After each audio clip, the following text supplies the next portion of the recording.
Sorry, Madam Clerk, I think I stole your thunder. All right, we're back on record.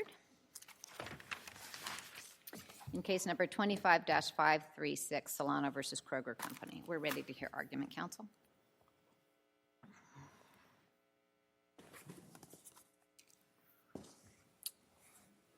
May it please the court, James Siegel on behalf of Fred Meyer. I'd like to reserve 3 minutes of my time for rebuttal. Sure. In 2018, Oregon amended its bottle bill. Based on agency guidance, Fred Meyer collected 10-cent deposits on a number of new containers, then passed along what it collected to the relevant state authorities. Fred Meyer also made sure to refund the deposits of any customer who sought to return any container. Well, I think we have that point is contested, right? It is contested on appeal. I believe the evidence was unrebutted below that. What about Exhibit 6? Excuse me, Your Honor, I'm Oh, sure. I wasn't again, not a trick question. No. I just don't My know the law exhibit clerks numbers just from the do district this court. to me, and so that I have this stuff. It's Exhibit number 6, and I think it's a point well taken. It's an email, one of the emails from Becky Vogel, and the last line in it suggests that customers. Oh, yeah, here we go. It's March 2018, and it suggests that customers who had tried to get refunds. The last line is this suggests that Fred Meyer's not only charging the 10 cents, but the grocer is not only charging the 10-cent deposit on non-eligible items, but also refusing to refund the customer for the deposit charged. That's in our record. I see that, Your Honor. Yes, so there were a sort of a handful of anecdotal examples. I think there were roughly 20 in total. There's also an allegation in the complaint. So how do we get to? I think you opened with this was uncontested. It's uncontested that refunds were provided. So there was over 1,000 refunds provided. Well, some, but okay. Well, yeah. So, and the question is whether the class members who received those refunds have Article 3 standing. What about the ones who didn't? They need a class member. The class representative has to have received, be able to allege Article 3 injury, and does here. It seems to me. Well, Your Honor, we can test that, but I think your point. I think the easier answer to your point is with respect to those unnamed class members who sought and received refunds. So those class members are the ones who lack standing. And doesn't this all bake in? If that's your argument, doesn't it all bake into a predominance inquiry? Well, there are two separate issues here. So one is the predominance issue, and yes, it does bake into the predominance issue, we think, under this Court's decision in Van. What's your best standing argument, then? Our best standing argument is that the injury the plaintiffs allege in their complaint was that the containers they purchased were diminished in value by 10 cents. And so what the district court said was that because they had suffered that 10-cent injury at the time of sale, that was enough to establish injury class-wide. That's wrong. I think that there's a soundbite in the district court's order that sort of flirts with that idea, but I don't think that's what the district court relied on. Your Honor, that's how I read the district court's decision. And regardless, the district court didn't address the actual pertinent Article 3 question, which is whether the class members had standing at the time of suit, because that's actually the relevant question under Article 3. Can I let's break this down into parts. There are named plaintiffs who say they never got a refund, correct? That's right, and they never tried to seek a refund. Okay, but just you can add the additional facts later. Just try to respond to what I asked. And why don't they have Article 3 standing? Now you can tell me why you think they don't. Because they had an available remedy to them, which is they could have sought and received a refund. And did they know of that available remedy? Your Honor, it was widely advertised. That's evidence in the record. They claim that they weren't aware that they could return them. I think the record shows that I Can Make It Right program had been widely advertised years earlier, and then had morphed into an internal policy. And I think the record is quite contrary. Certainly, the district court made a finding that it was not widely advertised here. I read the district court's decision to focus instead on whether it was widely advertised specifically with respect to this bottle bill issue. So essentially, what the district court said was, the fact that you had a Make It Right program providing that you could give refunds to anyone for any product, no questions asked, that's not enough. What you needed to do was go out and say, we will give you a refund for any improperly charged bottle bill deposits. The case law you're relying upon in response to Judge Hurwitz's question, the case law you're relying upon, it seems to be readily distinguishable. In those fact patterns, there were broad recall campaigns, broadly advertised. Is your best shot the I Can Make It Right program? Yes, Your Honor, in terms of the wide advertising. And it's, I think the Bandler case from the Second Circuit is probably the most factually on point. where it was just the general availability of court procedures that allowed you to recover your costs that the court said deprived the plaintiff there of Article 3 standing. But regardless, I'll acknowledge that the standing inquiry with respect to the named plaintiffs is more challenging. Yes. It's with respect to the unnamed plaintiffs who did in fact receive refunds that I think there is a much stronger Article 3 argument, and one that plaintiffs have not overcome. And so let's hear But that. let me ask again about that. I'm sorry, because that was, I think everybody agrees that somebody who got a refund can't get another one. And they don't have, and I don't think the other side is pushing back on the notion that those people who got refunds don't have Article 3 standing. What I'm trying to figure out is what the consequence of that is. If the named plaintiffs have Article 3 standing, put aside your refund program, then the suit can proceed at that level. Your second argument seems to be, well, there may be some class members who got refunds, and that defeats predominance. Is that your second argument? yes, Your Honor, it both defeats predominance and is an independent issue under Article 3. So before Well, you that's thank you, because it's that second one I wanted to get to. What case do you rely on for the proposition that Article 3 standing of the class, Article 3 standing in the lawsuit, is defeated if some class member doesn't have Article 3 standing?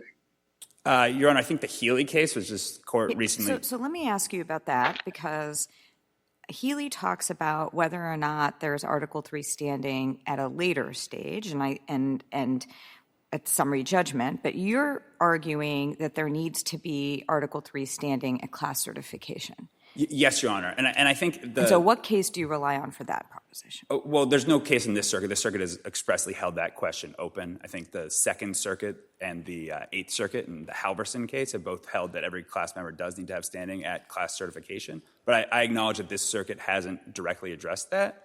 But the Healy case sort of gets you 95% of the way there. And so what the Healy case held was that in TransUnion, the Supreme Court made clear that every class member has to establish standing at trial. And so that already forecloses the other side's argument, which is that, this can be... It says after class certification. Healy says TransUnion compels unnamed class members to demonstrate evidence of standing here after class certification, but prior to trial at summary judgment. Absolutely. And I don't mean to say that Healy itself held that it needs to be established at class certification. My point is simply that the logic of Healy... Healy says we have consistently held that Article 3's requirements are satisfied before a class is certified as long as at least one named plaintiff has standing. Absolutely, Your Honor. And again, we don't contest that either. So I think it just take things in stages. At the motion to dismiss stage, it could be under either a failure to plead standing or a failure to prove standing if the defendant puts that at issue. It's clear that only the named plaintiff needs to have standing. That's because the unnamed class members aren't yet a part of the case in any sense. It's also clear after class certification, after Healy, that once a class is certified, that all of those unnamed class members have to establish their standing. So the question is... Go ahead, I'm sorry. So the question is what happens at class certification? And our position, I think this is consistent with the logic of Healy, is class certification is the point at which all those unnamed class members become parties to the litigation. We have never held that. Your Honor, the Supreme Court has held in Devlin and other cases that there are significant consequences to the class being certified. I think that's also Healy. Of course, absolutely, we take it seriously. And it seems like, I when I looked at your briefing, especially after Healy, which I think is not a case that cuts in your favor, but I appreciate that you're, and I mean that not as I don't mean to be flip, that you read it differently. But it seems to me that it's really a tough case for you. I thought that TransUnion leaves this open. It looked like they were going to take it up in Davis, but of course that was dismissed as improvidently granted. So at this point, the circuit in the law in this circuit, it seems to me to be very tough for you. We're belaboring this point, but what's your very best shot at this? Well, Your Honor, I think the law in this circuit expressly leaves it open. So both in Olien and in Vann, the court made clear that it wasn't resolving that question. It only addressed the predominance question. It does talk about predominance. That's why I started about 5 minutes to say, for you, in this case, doesn't this bake into predominance? No, I do think it's an independent basis for reversal. Again, this court doesn't necessarily need to address any of these issues because the district court here held that each class member had standing at the point of sale, and so it didn't really address any of these issues at all. So I don't read the district court order to be that cut and dried. that the district court said because there was injury at the time of sale, that, you know, that it's all done. I think I agree with Judge Hurwitz, and I don't hear the plaintiffs arguing this. Even if there was injury at the time of sale, if those folks had been refunded and could not show Article 3 injury, this would be a very different case. I don't hear them pushing back on that. Well, Your Honor, I believe that, I mean, at least 1,000 refunds were provided. That does undercut the standing. That's why we get to 23B3, right? Well, very well, Your Honor. But I believe the district court didn't address that predominance inquiry, and that's the basis for the need for a remand, because the district court didn't say, okay, is there a viable way to determine which class members were injured and which class members were not? It said that inquiry is unnecessary because everyone was injured at the time of sale. But if it's accepted, and Well, it's an on-off switch. This is a little bit unique because it's an on-off switch. It's essentially an identified price premium of 10 cents. They either incurred it or didn't incur it, right? They either sort of did or didn't, as opposed to any kind of a graduated analysis. And if it's just a question of whether or not they purchased the product, whether they got the refund, that on-off switch kind of analysis is one that we see in consumer cases all the time.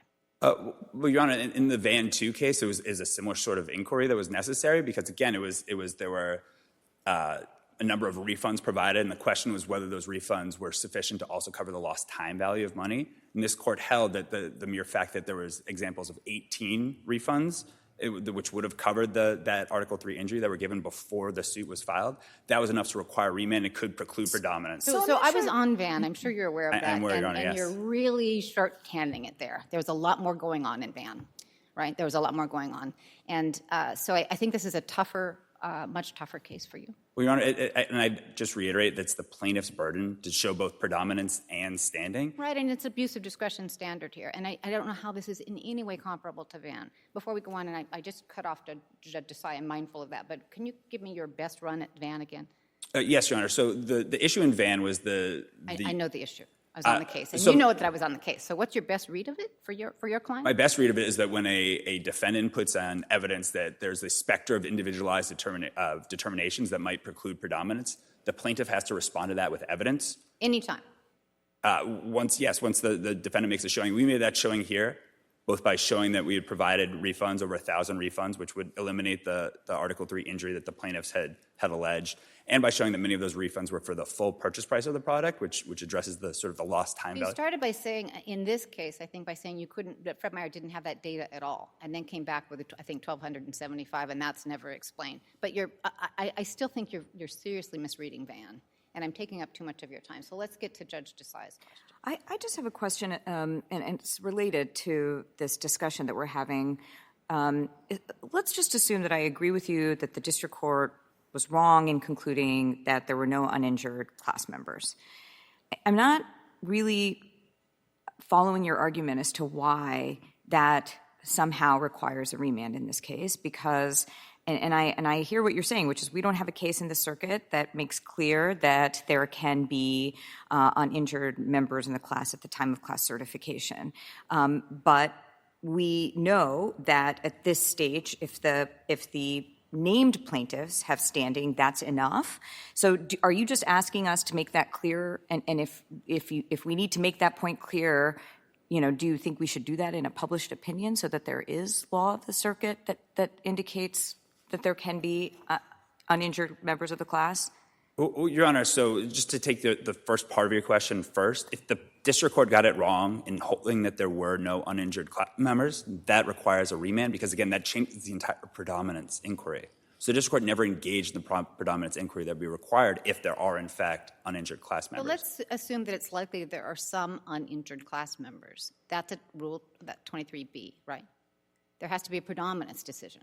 Yes, Your Honor, and that decision wasn't reached here, and the plaintiff didn't put in any evidence that would establish that there was a viable way to determine at trial which plaintiffs, members of the class, were in fact injured and which were not. Do you want to reserve time? Yes, thank you, Your Honor. You bet.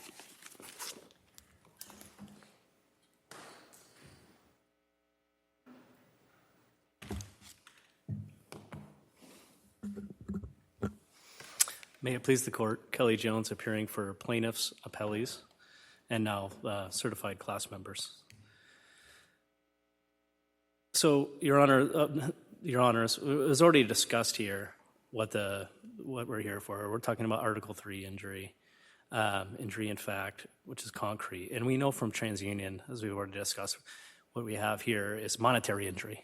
It's a traditional, classic, tangible injury that's been reaffirmed by the That's Supreme not his Court. argument. He's not denying that. Correct, Your Honor. And so skipping to that, the plaintiffs here, they have that concrete injury, and in fact, all class members, even the ones that we'll get to in a minute, and I think this addresses Judge Hurwitz's question earlier, even the class members that may have received refunds also have concrete monetary injury that has not been fully reimbursed, even if... Well, let's stop there, because let's assume I don't buy your argument that loss of the time value of 10 cents establishes a concrete injury. If I don't buy that argument, you do have class members who didn't suffer a concrete injury, correct? If I understand the question correctly, if you don't buy the lost time value of money, then yes. If those... Okay. Yes. Now, put aside the Article 3 issues, because I think it's pretty clear under our case law, the fact that you have people, named plaintiffs, who did suffer an injury, and the fact that there may be class members who didn't suffer it doesn't necessarily prevent certification. I want to get to the last issue your friend was addressing. When we get to actual liability, and again, assume I don't buy the time value of money argument, how do we determine who was injured and who wasn't? Your Honor, so in many of these class actions, I think we cite the Brazeno v. ConAgra decision. And so in that case, particularly, the court was dealing with that there's no ascertainability requirement in Rule 23. In consumer class action, especially when there's a lot of cases where there's cash transactions, et cetera, then there has to be a claims process. This is one of those cases where there's going to have to be your argument is that it doesn't prevent class certification. So you would agree with Judge Hurwitz that if he doesn't buy, or if this panel does not buy the argument that the time value of money is an injury, and so that there are some uninjured members of the class, the question I think that I would like to hear an answer to is, does that prevent class certification? No. Does it bear on predominance, though? And that's that's what the other side is arguing. It may not categorically prevent class certification, but if there have to be individual determinations for thousands of members of a class, does that mean that the predominance requirement is not met? Your Honor, if that were the case, where we had to have thousands of determinations and individualized questions to determine whether somebody was injured, then I'd say that could defeat predominance. That's not the case here, as the district court correctly found. And I think, again, going back to longstanding precedent, and which we see in the Healy case is quite fantastic. It's the opposite frankly, of what Fred Meyer says it does. And I think, Judge Christen, you read quotes from there. I have the other quotes.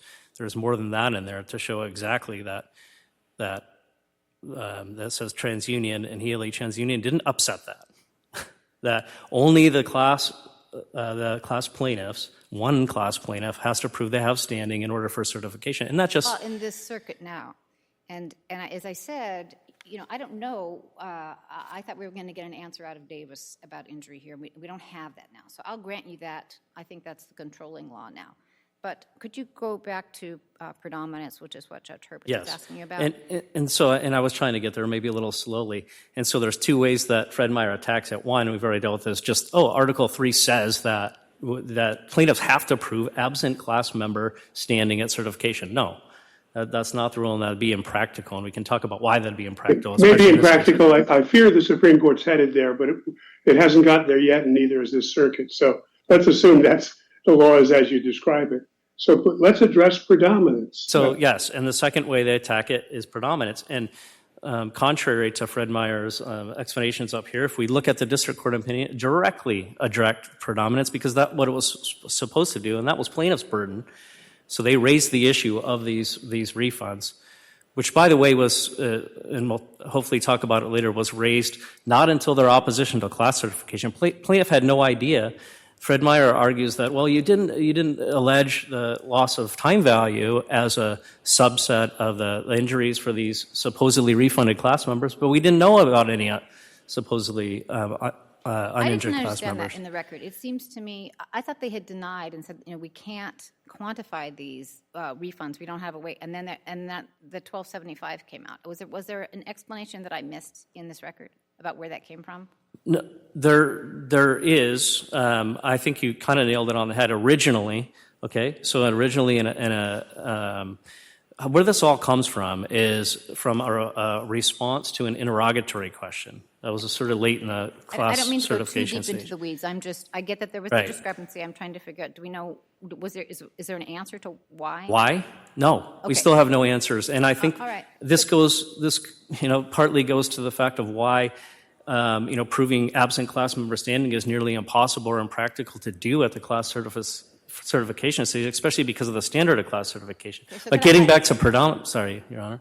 Just before you leave this, because I think it might be important when we get to predominance, on the 1,200, I think it's 1,275 refunds. I think that's through the I Can Make It Right program, right? There's And that wasn't a trick. There's two.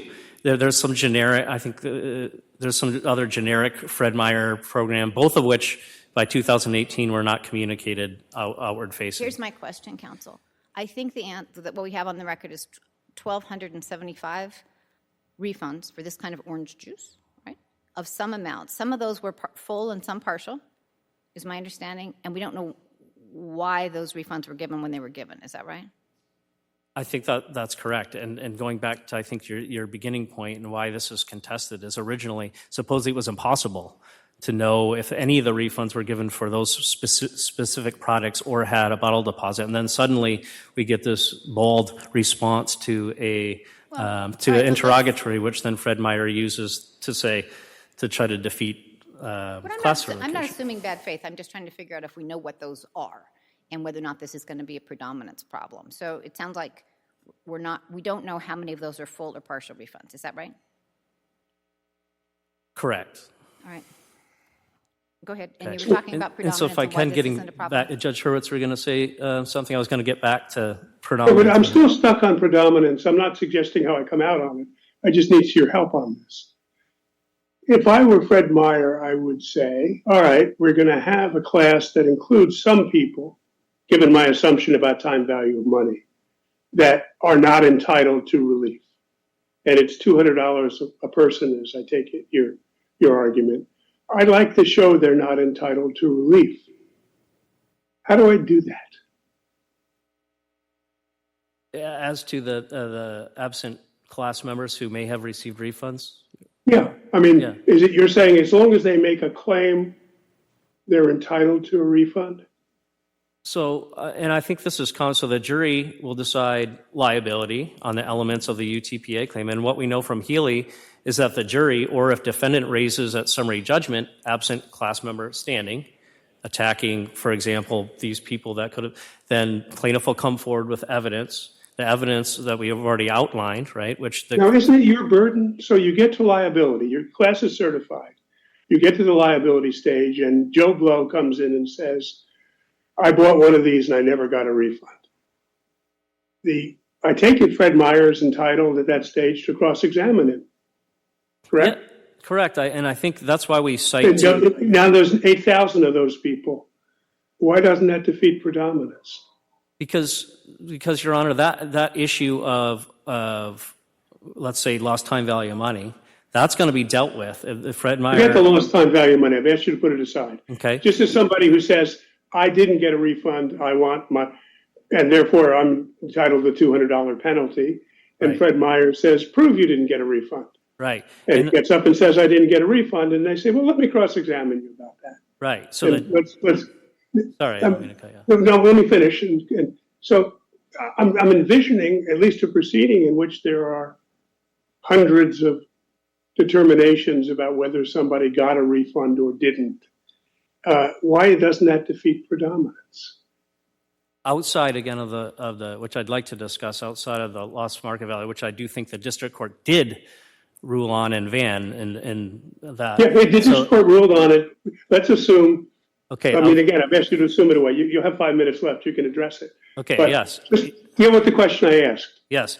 Outside of that process, so the jury, this is hypothetical, the jury determines liability, right, against Fred Meyer. Like in all such cases we cite to Brazeno, there'll be a claims process. We already filed a notice that got stayed because of this pending appeal to give notice to the class. We professional claims administrator, like they say in Brazeno. Then people will have to submit claims. There's a portion of people that we think we can track through Fred Meyer's reward program that may have not received refunds, but also were injured through that process that we can identify. But there's going to be a big portion of the class members aren't identifiable.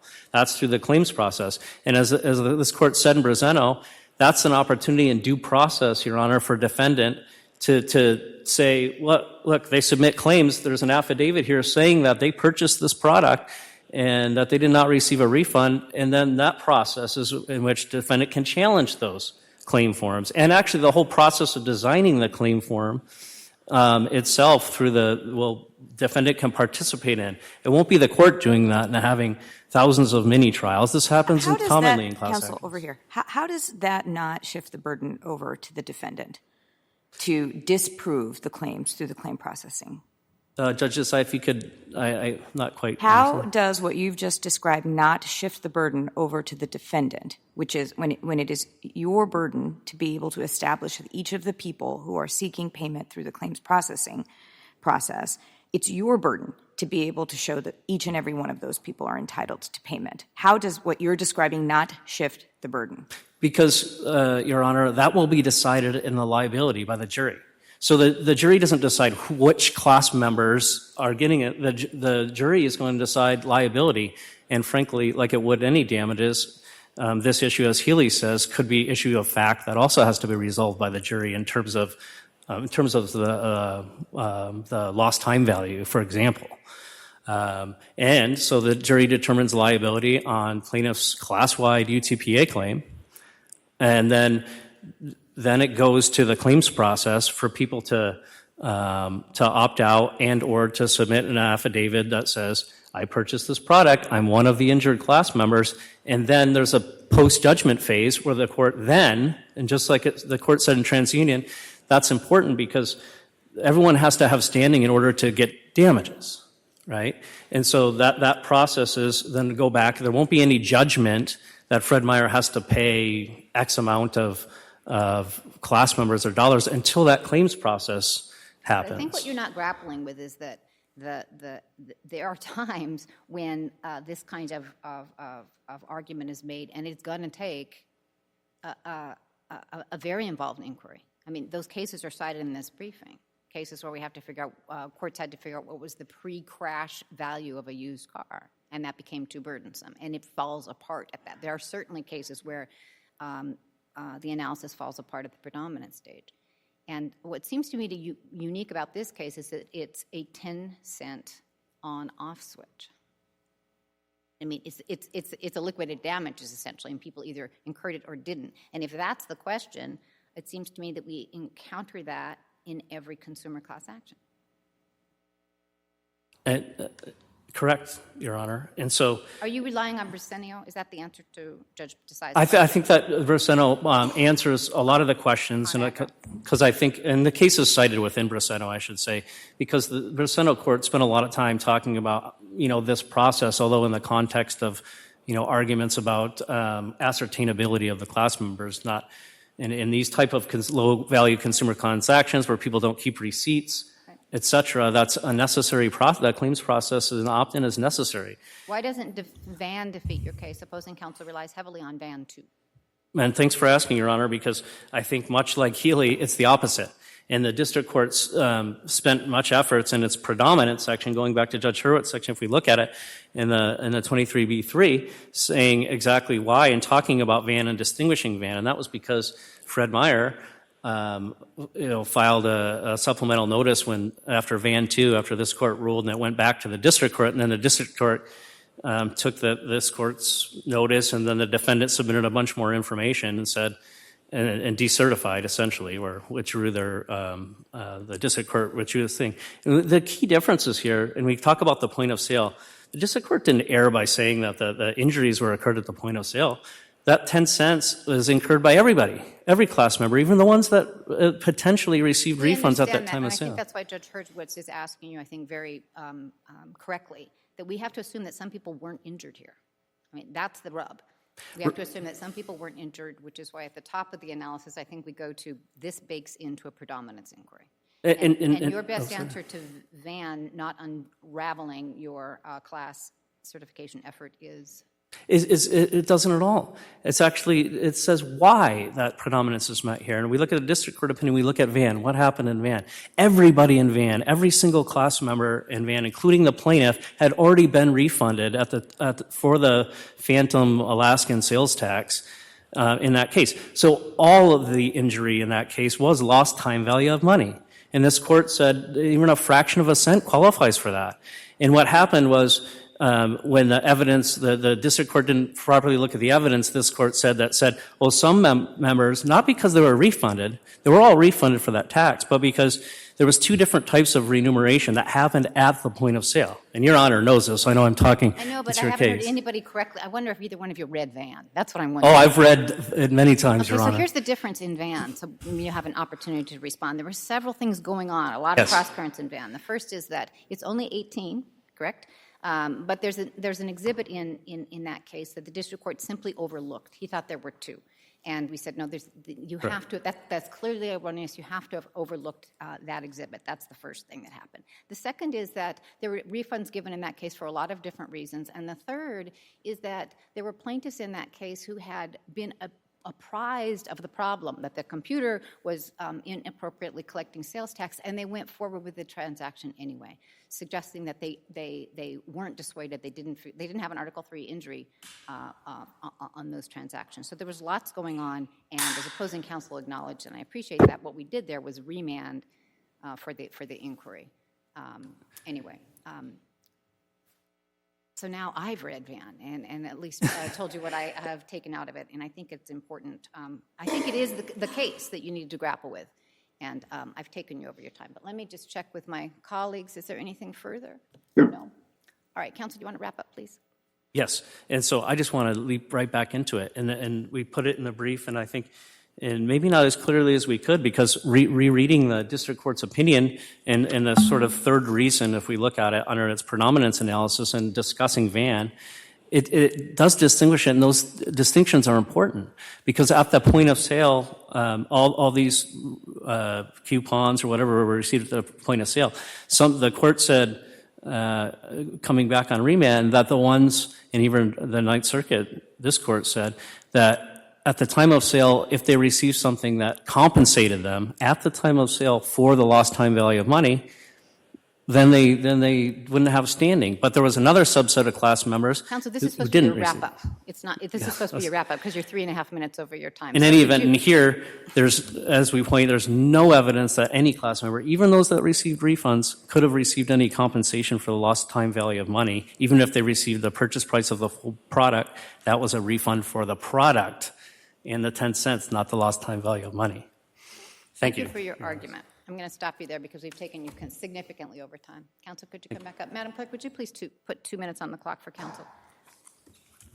Thank you, Your Honor. So counsel's response on the predominance issue was Briseno in the claims process. That doesn't work anymore after Healy and TransUnion. So both of those cases made clear that standing is something that has to be determined at trial. It can't be determined subsequently at the claims process. And I didn't hear any answer. I haven't seen anything in the record that would show how this could be determined at trial. So I think that to answer Judge Horowitz's questions, how would this play out? The way I imagine it would play out is that we would put in evidence showing that more than 1,000 refunds were provided for varying amounts of money, and then it would then be plaintiff's burden to show that each individual class member, in fact, both paid the 10-cent deposit and did not receive a refund, because that's what they would need to show that they had standing at the time of suit. And I'm not aware of any. Why would that defeat predominance? So let's assume it proceeds that way, and they bring in a bunch of affidavits from people that said, I never got a refund. Well, they'd have to. I believe they'd have to bring in an affidavit from every single class member, and we'd. No, only from the class members that they seek damages for. But they And seek they damages. say to the extent I don't have such an affidavit, we don't get damages. Well, Your Honor, Why? I mean, that strikes me as it can happen at trial. It strikes me as a perfectly manageable process. well, Your Honor, if essentially then every class member, there essentially be no unnamed class members, just a small subset of the class would appear. No, at trial? I'm asking you to assume that we get past your Article 3 arguments, and now we're at trial, and it's their burden to show at trial that every class, the damage that a class member suffered damages. And they can't show it as to some number of people because they don't have affidavits or other proof that they suffered damage. Okay, those people are now excluded or now don't get a recovery, but I don't understand why that's unmanageable. Or why that defeats predominance. Well, the issue, so even if we're talking about now just a subset of the class, say they put in an affidavit at trial saying, I paid a deposit and I didn't get a refund, Fred Meyer is still entitled to challenge that. We're still entitled to call them to the stand and challenge that because this is a trial. This can't be left to the claims process. So we have the... So I think the question that Judge Hurwitz is asking, I have a similar question, which is, let's say we agree with you on that point, that this has to be done at the trial or summary judgment stage and not at some point later through the claims process. Right. Why does that require us to rule in your favor on the predominance issue? Because, Your Honor, the plaintiffs haven't put in any evidence to show that this could be done in any sort of manageable way at trial. Because, again, it would boil down to individual testimony by each individual class member. So, Counsel, I haven't heard you respond. On this point, if you could bake in, I haven't heard you respond to the observation that I think your argument would wipe out every consumer class action case. No, Your Honor, that's not the case. I think Why not? Why not? Because there are many cases in which a refund wasn't provided. And so that's one. There may be cases in which the class can be defined in a way that would not contain members who lack Article 3 standing, or there might be ways in which a plaintiff can put forward evidence showing that there will be a viable way at trial to distinguish between those class members who are injured and those who are not. The issue here is that what we know is that lots of class members aren't injured, but we don't know which ones. We don't have a viable way to determine which ones are injured and which ones are not. It does sort of circle back inevitably to the position your client first took, they couldn't tell about these refunds at all.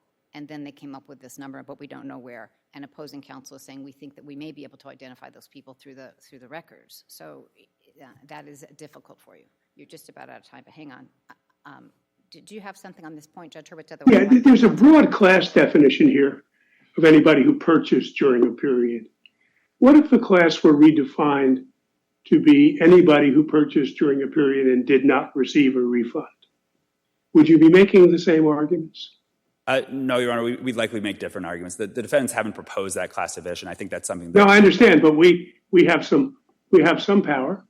And so I guess I'm asking, what if we told the district court to redefine the class as those who did not receive refunds? We wouldn't be making the same arguments. We'd be making different arguments, including fail-safe class arguments. So this was dealt with in a footnote in Olien, essentially saying in some circumstances. And you would still be making your standing argument?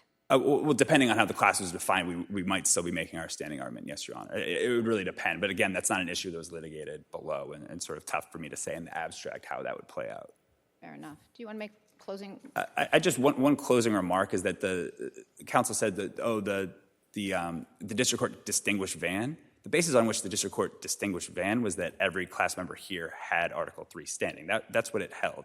And because that's wrong as a matter of law, that alone is enough to reverse and remand, let it do the predominance inquiry, which we submit they can't possibly satisfy, but at least should be up to the district court to determine that. Thank you, Your Thank you for your spirited advocacy, both of you. It's helpful, and we appreciate it. We're going to take that case under advisement and stand in recess. All rise.